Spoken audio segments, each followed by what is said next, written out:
تو تیسری چیز جو حرام ہے اور نماز کی قبولیت اور باقی عبادات کی قبولیت کی راہ میں بھی رکاوٹ ہے، وہ غیبت ہے۔ کسی مومن یا کسی مسلمان کے پیٹھ پیچھے اس کے عیوب بیان کریں، اس کے نقائص بیان کریں،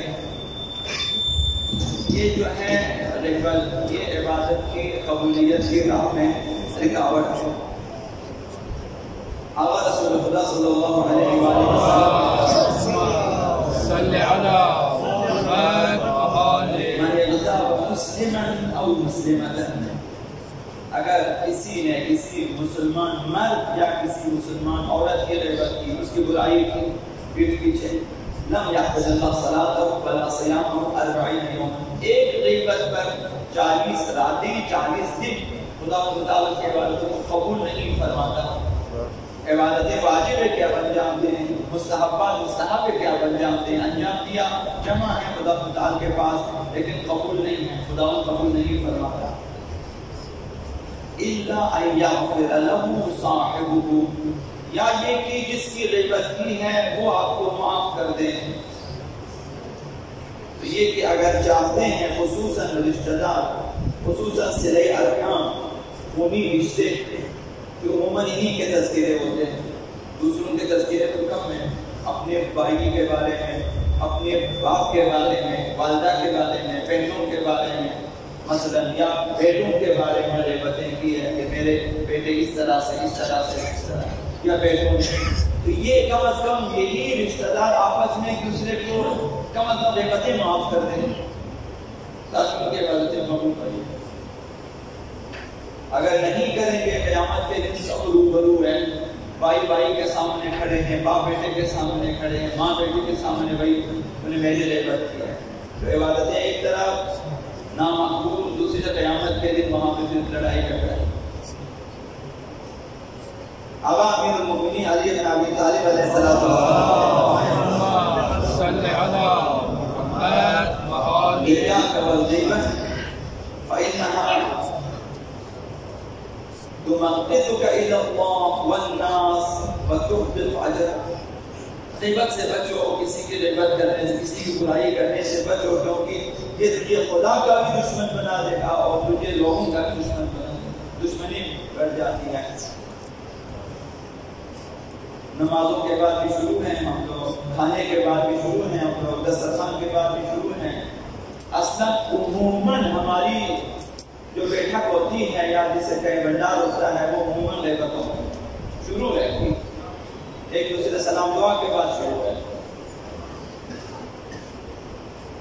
اس لیے کوشش کریں، جو لوگ غیبت سے خود کو نہیں بچا سکتے، کوشش کریں کہ اکیلے رہیں، دوسروں کے ساتھ نہ بیٹھیں، اکیلے جائیں ادھر ادھر، وہی کم از کم غیبتیں نہ ہوں۔ تو فرمایا کہ وَتُحْبِطُ أَجْرَكَ، غیبت سے ایک طرف خدا اور مخلوق خدا کے دشمن، وہ تمہارے خدا بھی دشمن، مخلوق بھی دشمن، دوسری طرف تمہارا اجر بھی ضائع ہو جائے گا، ثوابات نہیں ہے، اجر نہیں ملے گا۔ نمازیں پڑھی ہیں، آپ چلے گئے، اجر سے محروم میں روزے رکھ کے چلے گئے، اجر سے محروم میں صدقات خیرات نذرات جو کچھ بھی کریں، اجر سے محروم غیبت کی وجہ۔ یہ ایسی بیماری ہے، ایسے جرثومے، ایسے جراثیم ہے، جیسے وائرس سے یہ عبادتوں کو خراب کر دیتی ہے۔ اور برائی یہ ہے غیبت میں کہ غیبت کرنے والے کی نیکیاں اس شخص نام اعمال میں منتقل ہو جاتی ہیں۔ حج آپ نے کیے ہیں، اس کے نام اعمال میں لکھا ہوا ہے، آپ کا حج ادھر ہے، عمرہ آپ نے کیا ہے، اس کے نام اعمال میں ہے، زیارتیں آپ نے کی ہے، اربعین پہ آپ گئے ہیں، اس کے نام اعمال میں لکھا ہوا ہے، جماعتیں آپ نے پڑھی ہیں 7 سال 20 سال 30 سے 50 سال، دوسرے کے اعمال نامہ میں لکھا ہوا ہے۔ بھائی اس نے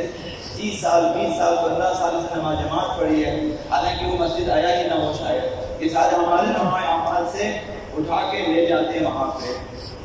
یہ غیبت کی وجہ سے۔ آقا رسول خدا صلی اللہ علیہ وسلم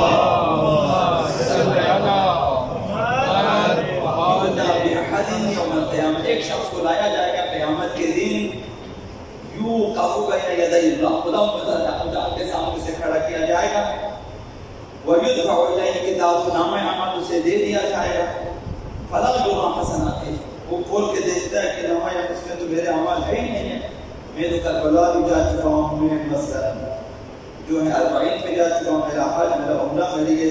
میری اذانیں، میرے اعمال، شفاعِ قدر کے اعمال سب کی طرح خدا اس میں نہیں ہے. فیقول الہی لیس ھذا، کہ پروردگار یہ میرا نام اعمال نہیں ہے، یہ غلطی ہو گئی ہے فرشتوں سے غلطی، میرا نام اعمال نہیں ہے. فإنی لا ارى فی طاعتی، اس نام اعمال میں تو میری اطاعتیں، میری عبادتیں موجود نہیں ہیں. فیقال ان ربک لا یضل ولا ینسى، جواب آتا ہے کہ تمہارا پروردگار فراموش نہیں کرتا اور بھولتا نہیں ہے. ذهب عملك باغتياب الناس، غیبت کرنے کی وجہ سے تمہارے اعمال چلے گئے، ضائع، تمہارے اعمال سے ختم، وہاں چلے گئے کسی اور کے کھاتے، لہٰذا تمہارے اعمال خالی ہے. ثم يؤتى بعبد، دوسرے شخص کو ملایا جاتا ہے قیامت کے لیے، وہی الیہ کتابہ، نام اعمال دیا جاتا ہے یہ. فَيَرَى فِيهِ طَاعَاتٍ كَثِيرَةٍ، وہ دیکھتا ہے کہ اس میں اتنی ساری عبادتیں ہیں، لکھی ہوئی اطاعتیں ہیں، نمازیں، روزے، حج، زکوٰۃ، خیرات، حضورات، کیا کچھ. فَيَقُولُ إِلَٰهِ مَا هَٰذَا الْكِتَابُ، وہ بھی حیران ہو جاتا ہے کہ یہ تو میرا نام اعمال نہیں ہے، اس نے کیا ہی نہیں ہے، یہ عبادتیں میں نے نہیں کی ہیں. فَإِنِّي مَا عَمِلْتُ هَٰذِهِ الطَّاعَاتِ، یہ اطاعتیں میں نے کی ہی نہیں ہیں. فَيَقُولُ إِنَّ فُلَانًا يَكْتَبُ، خدا متعال جواب دیتا ہے کہ فلاں شخص تیری غیبت کی تھی،